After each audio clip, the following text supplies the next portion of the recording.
आज का जो हमारा टॉपिक होने वाला है वो है स्टमक एंड इट्स सिक्रेशन। आज की वीडियो में हम स्टमक के बारे में डिस्कस करेंगे और स्टमक के अंदर सिक्रेशन जो होता है वो गैस्ट्रिक जूस का होता है और जो गैस्ट्रिक जूस का सिक्रेशन है वो गैस्ट्रिक ग्लैंड के द्वारा किया जाता है। तो पूरी की पूरी डिटेल स्टडी देखने वाले हैं। तो चलिए स्टार्ट करते हैं स्टमक से। सबसे पहले आप देखिए कि जो स्टमक होता है उसकी शेप कैसी होती है। जे शेप्ड ऑर्गन होता है स्टमक। ठीक है। अब लोकेशन कहाँ है, कहाँ पे ये प्रेजेंट होता है? ये प्रेजेंट होता है डायफ्रैगम के जस्ट नीचे, तो just below the diaphragm on the left side. तो डायफ्रैगम के जस्ट नीचे लेफ्ट साइड के अंदर स्टमक प्रेजेंट होता है और ये एब्डोमिनियल कैविटी के अंदर प्रेजेंट होता है।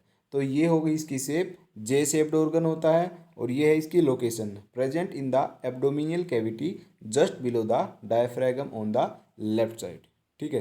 तो चलिए हम इसका थोड़ा सा डायग्राम देखते हैं, डायग्राम के थ्रू समझते हैं। तो देखिए ये जो आपको स्टमक दिख रहा है ना, देखिए जे शेप जैसा दिख रहा है ना, ऐसे जे शेप होती है, तो जे शेप ऑर्गन दिख रहा है तो इसलिए इसको जे शेप्ड बोल देते हैं। अब देखिए जो स्टमक को तीन पार्ट के अंदर डिवाइड किया गया है। एक तो है फंडस पार्ट, ठीक है, जो आपको ऊपर दिख रहा है। एक होता है बॉडी पार्ट, ठीक है, और एक होता है पाइलोरस, पाइलोरस रीजन। ठीक है, ये रीजन आपको डायग्राम के अंदर दिख रहे हैं। अब जो फंडस पार्ट होता है ना, उसके अंदर गैस्ट्रिक ग्लैंड प्रेजेंट होती है और जो गैस्ट्रिक ग्लैंड होती है वही गैस्ट्रिक जूस को सिक्रेट करती है। ठीक है। तो अगर आपसे पूछा जाए कि बताओ स्टमक के किस पार्ट के अंदर गैस्ट्रिक ग्लैंड प्रेजेंट होती है, आपको ऑप्शन दिया जाएगा फंडस, बॉडी पार्ट या फिर पाइलोरिक पार्ट या फिर ऑल ऑफ द अबव। तो आपको आंसर टिक करना है कि फंडस पार्ट के अंदर क्या है, जो गैस्ट्रिक ग्लैंड है वो प्रेजेंट होती है। ठीक है। तो आगे देखिए, डिवाइडेड इनटू थ्री पार्ट्स, यहाँ पे फोर पार्ट आए, यहाँ पे थ्री आएगा, यहाँ पे ये गलत लिखा हुआ है। तो फंडस पार्ट हो गया, बॉडी पार्ट हो गया, बॉडी को कॉर्पस भी बोल देते हैं, और यानी कि पाइलोरस पार्ट हो गया। ठीक है। और जो एक इम्पोर्टेंट नोट करना आपको कि fundus has gastric gland, fundus part के अंदर ही इन तीनों पार्ट में से फंडस पार्ट के अंदर क्या है, गैस्ट्रिक ग्लैंड प्रेजेंट होती है। बहुत इंपॉर्टेंट लाइन है, ये आपको याद रखनी है। ठीक है। नेक्स्ट देखिए, फंडस के अंदर तो क्या है, गैस्ट्रिक ग्लैंड प्रेजेंट है। अब पाइलोरस रीजन के अंदर क्या प्रेजेंट होता है? पाइलोरस रीजन के अंदर तीन टाइप की सेल पाई जाती है। एक होती है जी सेल, एक होती है डी सेल, एक होती है अर्जेंटिफिन सेल्स। जो जी सेल होती है वो गैस्ट्रिन रिलीज करती है, गैस्ट्रिन रिलीज करती है, और जो डी सेल है वो सोमेटोस्टेटिन रिलीज करती है, और जो आर्जेफिटिन सेल्स है वो सिक्रेट करती है सेरोटिन। ठीक है। ये अलग अलग सिक्रेशन होता है इन तीनों सेल का पाइलोरस रीजन के अंदर। इनके बारे में कोई डिटेल स्टडी याद नहीं करनी है, डिटेल पढ़ना नहीं है, आपको सिर्फ ये याद रखना है कि इसके अंदर तीन टाइप की सेल होती है और उनका ये सिक्रेशन होता है। आपको डिटेल पढ़ने की कोई ज़रूरत नहीं है। तो देखिए स्टमक का क्या फंक्शन होता है। अब मेन फंक्शन क्या है स्टमक का? स्टमक का फंक्शन ये है कि जो फूड होता है उसको 4 से 5 घंटे के लिए होल्ड करके रखता है। तो act as reservoir of food, hold food for 4 to 5 hour, ये इसका मेन फंक्शन होता है। ठीक है। अब नेक्स्ट देखिए, एक टर्म आती है रीगर्जिटेशन। ये क्या होता है? ये होता है failure of closure of cardiac sphincter due to incomplete development in infants. ठीक है। जो कार्डिक स्पिंटर होता है उसका क्या हो जाना, इनकम्प्लीट डेवलपमेंट हो जाना। देखिए मैं आपको डायग्राम के अंदर दिखाता हूँ। देखिए ये यहाँ पे एक स्पिंटर लगा होता है, यहाँ पे स्पिंटर एक यहाँ पे लगा हुआ होता है और एक यहाँ पे। जहाँ से स्टमक की ओपनिंग होती है वहाँ पे भी स्पिंटर होता है, और जहाँ स्टमक की एंडिंग होती है वहाँ पे भी स्पिंटर होता है। यहाँ पे पाइलोरिक स्पिंटर बोलते हैं इसको, और यहाँ पे इसको बोलते हैं कार्डिक स्पिंटर। अब होता क्या है, जो ये कार्डिक स्पिंटर होता है, जो इन्फेंट यानी कि जो छोटे बच्चे होते हैं उनके अंदर प्रॉपर तरीके से डेवलप नहीं हुआ होता है। तो क्या होता है, जब भी वो खाना खाते हैं तो वो वापिस से ऊपर आ जाता है। ठीक है। क्योंकि यहाँ पे जो ये स्पिंटर होता है ये पूरी तरह से डेवलप हुआ नहीं होता है। इस स्पिंटर का काम क्या होता है कि अगर कोई भी फूड स्टमक के अंदर आ गया ना, उसको बैक फ्लो ना होने दे। ये बैक फ्लो को रोकता है। ठीक है, तो जो इन्फेंट होते हैं उनके अंदर बैक फ्लो हो सकता है क्योंकि इसके अंदर प्रॉपर तरीके से इस स्पिंटर का डेवलपमेंट हुआ नहीं होता है। और जो फूड का वापिस से आ जाना उसी को बोलते हैं हम रीगर्जिटेशन। ठीक है, अब एसिड रिफ्लक्स क्या होता है यानी कि हार्ट बर्न क्या होता है, failure of closure of cardiac sphincter leading to backflow of acid enzyme. अब वही बात है, जैसे कि इसके अंदर इम्प्रॉपर डेवलपमेंट होता था वैसे ही ऐसे होता है, जो स्पिंटर होता है वो प्रॉपर तरीके से क्लोज ना नहीं होता है। अब वो प्रॉपर तरीके से क्लोज नहीं होता है तो क्या होता है, जो फूड होता है ना स्टमक के अंदर वो बैक फ्लो आता है, ऊपर की तरफ आता है। अब देखिए जो स्टमक के अंदर जो फूड होता है अब वो HCl के साथ क्या है, मिक्स हो चुका है। ठीक है, फूड और HCl मिक्स हो चुका है प्रॉपर तरीके से। अब वो ऊपर की तरफ बैकफ्लो मारेगा तो क्या होगा, हमारे जो ये ट्रैकिया तक अगर फूड आया तो क्या होगा, उसके साथ एसिड भी है। तो फिर क्या है, स्टमक से ऊपर के रीजन में जहाँ तक फूड आता है वहाँ पे जलन सी होनी महसूस हो सकती है। तो इसी को बोलते हैं एसिड रिफ्लक्स या फिर हार्टबर्न। ठीक है, तो नेक्स्ट देखिए, नेक्स्ट है गैस्ट्रिक ग्लैंड। अब जो गैस्ट्रिक ग्लैंड होती है वो होती है प्रेजेंट होती है स्टमक के अंदर। अगर स्टमक के अंदर भी आपको पूछा जाए कि एग्जैक्टली कहाँ प्रेजेंट होती है तो आप बोलोगे फंडस पार्ट के अंदर वो प्रेजेंट होती है। ठीक है, present in mucosal layer of the fundic part of stomach. ठीक है, जो फंडस पार्ट की जो म्यूकोजल लेयर होती है ना उसके अंदर प्रेजेंट होती है। ओके, किस टाइप की होती है, सिंपल ब्रांच ट्यूबुलर ग्लैंड इस टाइप की होती है। अब स्टमक के अंदर कितने गैस्ट्रिक ग्लैंड प्रेजेंट होते हैं, अब जो वो फंडस पार्ट होता है ना केवल उसके अंदर क्या होती है, गैस्ट्रिक ग्लैंड प्रेजेंट होती है। अब उस छोटे से रीजन के अंदर भी ना 30 करोड़ गैस्ट्रिक ग्लैंड पाई जाती है। अब देख लो इनका साइज कितना छोटा होगा। एक एक रीजन के अंदर, पूरे स्टमक के अंदर तो गैस्ट्रिक ग्लैंड होती नहीं है, केवल फंडस पार्ट में होती है। और फंडस पार्ट के अंदर भी इनका जो नंबर होता है वो 30 करोड़ होता है। ठीक है, और इनका जो दूसरा नाम है इनको हम ऑक्जेंटिक ट्यूबुलर ग्लैंड भी बोल देते हैं। ठीक है, तो ये हो गया गैस्ट्रिक ग्लैंड। अब देखिए जो गैस्ट्रिक ग्लैंड होती है ना उसके अंदर 3 टाइप की सेल होती है।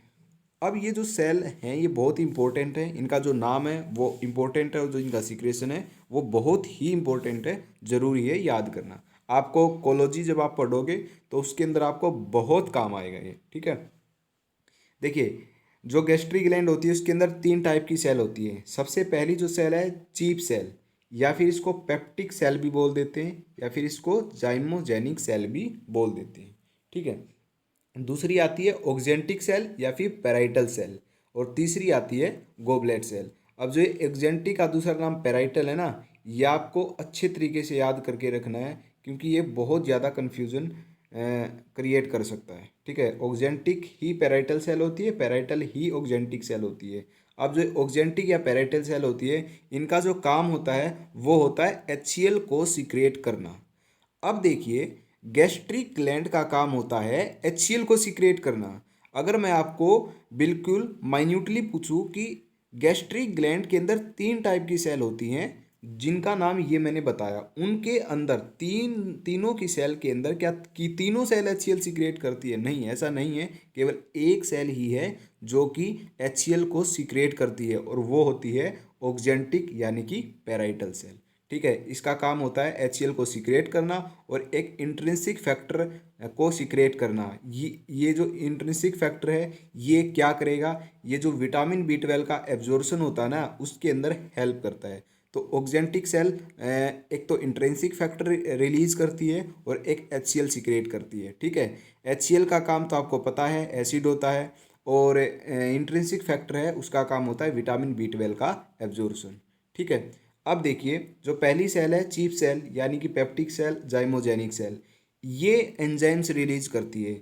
जो भी प्रोटीन को ब्रेक करते हैं ना या फिर लिपिड को ब्रेक करते हैं वो एंजाइम सिक्रिएट करती है, यानी कि पेप्सिनोजन सिक्रिएट करती है, प्रोरेनिन सिक्रिएट करती है और गैस्ट्रिक लाइपेज सिक्रिएट करती है।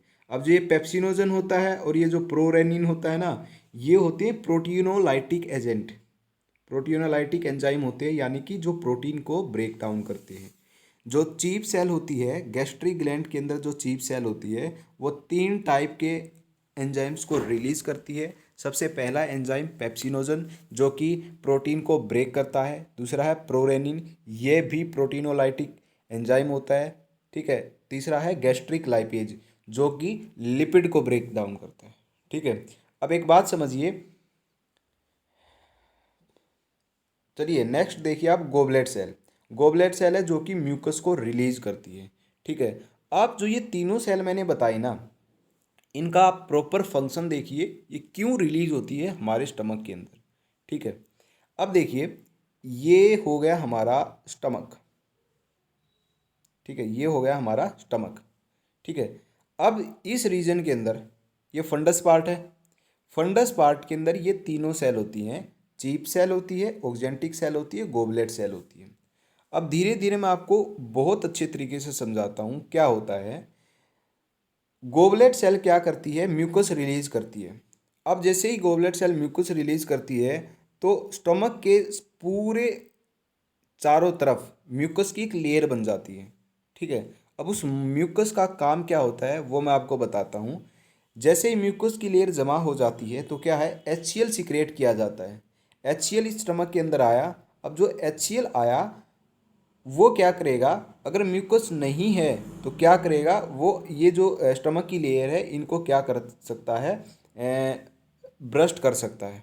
ठीक है, इनको जला सकता है। ठीक है, इनको डैमेज कर सकता है। तो म्यूकस का काम होता है कि HCl से जो स्टमक की लेयर है उनको प्रोटेक्ट करना। ठीक है। अब HCl हो गया सीक्रेट। ओके। अब क्या करेगी जो चीफ सेल है, वो क्या करेगी, ये तीनों एंजाइम को रिलीज करेगी। ठीक है। HCl के अंदर ये तीनों एंजाइम आएंगे। अब जो ये तीनों एंजाइम होते हैं ये क्या होते हैं, ये इनएक्टिवेट स्टेट के अंदर होते हैं। जैसे ही पेप्सिनोजन या प्रोरेनिन HCl के कांटेक्ट में आते हैं तो क्या होता है, ये एक्टिवेट हो जाते हैं। यानी कि जो पेप्सिनोजन है वो पेप्सिन के अंदर एक्टिवेट हो जाता है। ठीक है।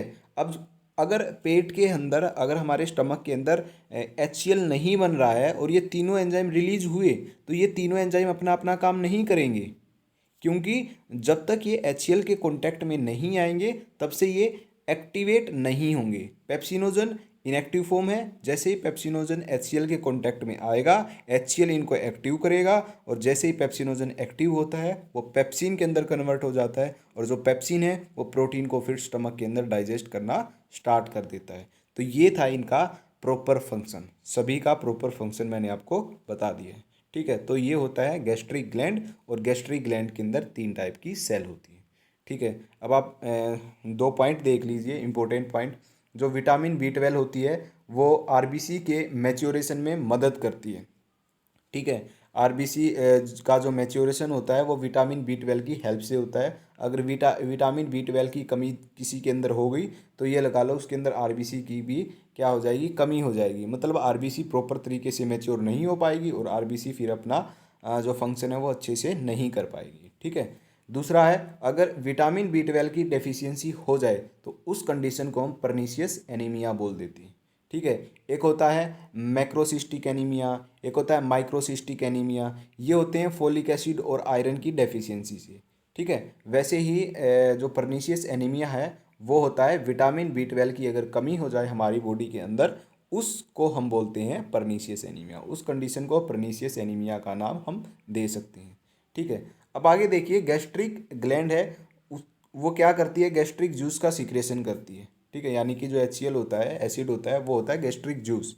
अब नॉर्मल वॉल्यूम, कितना नॉर्मल वॉल्यूम, अब जो इनकी संख्या होती है गैस्ट्रिक ग्लैंड की वो मैंने बताया था 30 करोड़ होती है। अब जो नॉर्मल वॉल्यूम होता है पर डे, कितना गैस्ट्रिक जूस सिक्रेट किया जाता है गैस्ट्रिक ग्लैंड के द्वारा, वो किया जाता है 2 से 2.5 लीटर पर डे। एक दिन में 2 से 2.5 लीटर गैस्ट्रिक जूस सिक्रेट किया जाता है। अब जो ये गैस्ट्रिक जूस होता है इसका पीएच कितना होता है, ये एसिडिक होता है तो इसका जो पीएच है वो होता है 1.5 से 2। ठीक है, हाईली एसिडिक होता है।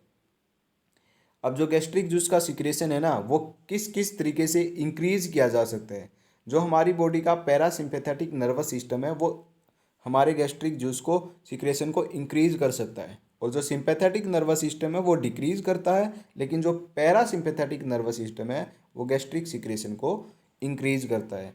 अल्कोहल अगर हमारे स्टमक के अंदर गया तो अल्कोहल भी क्या करता है, गैस्ट्रिक जूस को इंक्रीज कर देता है। जो कैफीन है वो भी इंक्रीज कर देता है। जैसे हम चाय पीते हैं या फिर कॉफ़ी पीते हैं तो उससे भी जो HCl की मात्रा है वो इंक्रीज हो जाती है। एस्पिरिन या डिस्प्रिन जब भी हम लेते हैं तो भी इंक्रीज कर देता है। हिस्टामाइन इंक्रीज कर सकते हैं। प्रोटीन डाइट या फिर स्पाइसी फूड, हम कोई भी जंक फूड खाते हैं तो उससे भी क्या है, जो HCl है वो इंक्रीज होता है। गैस्ट्रिन एक लोकल हार्मोन है, इसकी वजह से भी जो गैस्ट्रिक जूस है वो इंक्रीज होता है। तो ये फैक्टर हैं जिसकी वजह से जो गैस्ट्रिक जूस है वो इंक्रीज होता है। ठीक है। अब देखिए क्या नुकसान है गैस्ट्रिक जूस का इंक्रीज होने से। देखिए जैसे ही गैस्ट्रिक जूस ज़्यादा हो गया, एक प्रॉपर कंसंट्रेशन, एक प्रॉपर लेवल से अगर वो ज़्यादा हो गया तो वो क्या करेगा, वो उसका काम होता है, वो एसिडिक होता है। अब वो क्या करेगा, वो हमारी जो स्टमक की लेयर है उसको क्या करना शुरू कर देगा, डैमेज करना शुरू कर देगा। और जो हमारा जो स्टमक है उसके अंदर छाले पड़ जाएंगे। ठीक है, उसको हम बोलते हैं अल्सर्स। तो यानी कि पेप्टिक अल्सर हो जाएगा। और इस जो ये अगर पेप्टिक अल्सर हो गया ना तो इस कंडीशन को बोलते हैं जोलिगर एलिसन सिंड्रोम। ठीक है। तो ये नुकसान है गैस्ट्रिक एसिड का ज़्यादा होने से।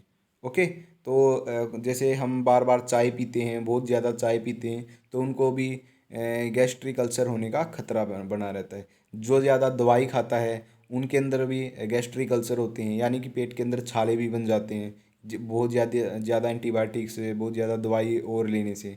ठीक है। तो ये है इसका नुकसान गैस्ट्रिक एसिड के इंक्रीज होने का। अब आगे देखिए क्या फंक्शन होता है HCl का। HCl का फंक्शन समझिए क्या होता है। एक फंक्शन तो मैंने आपको बताया था कि एक्टिवेट करता है ये पेप्सिनोजन को पेप्सिन के अंदर, प्रोरेनिन को रेनिन के अंदर एक्टिवेट करता है और पेप्सिनोजन को पेप्सिन के अंदर एक्टिवेट करता है। यानी कि जो एंजाइम्स होते हैं उनको एक्टिवेट करता है, इनएक्टिव फॉर्म से एक्टिव फॉर्म के अंदर बदलता है। एक फंक्शन तो इसका ये है। दूसरा फंक्शन ये है कि जैसे ही हमने फूड खाया, जैसे हम फूड खाते हैं तो क्या करते हैं, हम उसको चबाते हैं। और जो जब चबाते हैं जो हमारे अंदर मुंह के अंदर सलाइवा होता है वो उसके साथ बाइंड हो जाता है, मतलब उसके साथ घुल जाता है। और सलाइवा का काम होता है 30% अमाइलेज को ब्रेक करना।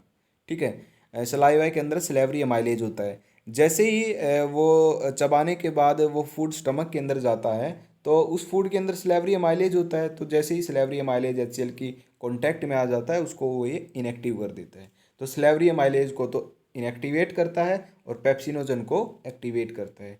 ये गैस्ट्रिक एंजाइम को काम करने के लिए एक आइडियल पीएच प्रोवाइड करवाता है। तो it provide ideal pH for gastric enzyme ताकि वो अपना काम कर सकें अच्छे तरीके से। अब किसी भी एंजाइम को एक प्रॉपर इन्वायरमेंट चाहिए होता है काम करने के लिए, तो एक प्रॉपर एनवायरनमेंट प्रोवाइड करवाता है कौन, HCl। ठीक है। ये माइक्रोब्स को किल करता है, जो अभी हार्मफुल माइक्रोब्स उनको किल कर देता है। जो प्रोटीन होते हैं ना हमारी बॉडी के अंदर, मतलब जो फूड के साथ हमने खाए, प्रोटीन खाए, ठीक है, वो क्या करता है, वो उनको सॉफ्ट बना देता है ताकि वो आगे जाके क्या है इंटेस्टाइन में अच्छे तरीके से ब्रेक डाउन किए जा सके प्रोटीन को। ठीक है। ये इसका काम होता है HCl का। और सेकंड काम, जो नेक्स्ट काम है वो होता है आयरन की एब्जॉर्प्शन में ये हेल्प करता है। ठीक है। तो आयरन के एब्जॉर्प्शन में क्या करता था, हेल्प करता है। ओके। तो ये थे फंक्शन ऑफ HCl। अब आयरन की अगर डेफिशिएंसी हो जाए तो क्या हो सकता है, हाइपोक्रोमिक एनीमिया। आपको ये याद रखना पड़ेगा, विटामिन B12 की कमी से क्या होता है, विटामिन B12 की कमी से होता है परनीशियस एनीमिया, और आयरन की कमी से होता है hypochromic anaemia. Deficiency of iron leads to hypochromic anaemia. ठीक है। तो ये था आज का हमारा lecture, stomach and its secretion. Stomach के बारे में हमने अच्छे से देखा, स्टमक को कितने पार्ट्स के अंदर डिवाइड किया गया वो हमने देखा। और फिर गैस्ट्रिक जो ग्लैंड होती है उसके बारे में हमने डिटेल से देखा। और जो स्टमक का क्या फंक्शन है उसके बारे में हमने देखा। गैस्ट्रिक जूस का क्या फंक्शन है उसके बारे में हमने डिस्कस कर लिया है। तो ये था आज का हमारा टॉपिक। ठीक है। और अगर आपको इसके नोट्स चाहिए तो डिस्क्रिप्शन के अंदर जाओ, वहाँ पे लिंक दिया मिलेगा, वहाँ पे आपको ये नोट्स मिल जाएंगे। ठीक है। तो आज की वीडियो में बस इतना ही। तो मिलते हैं नेक्स्ट वीडियो के अंदर।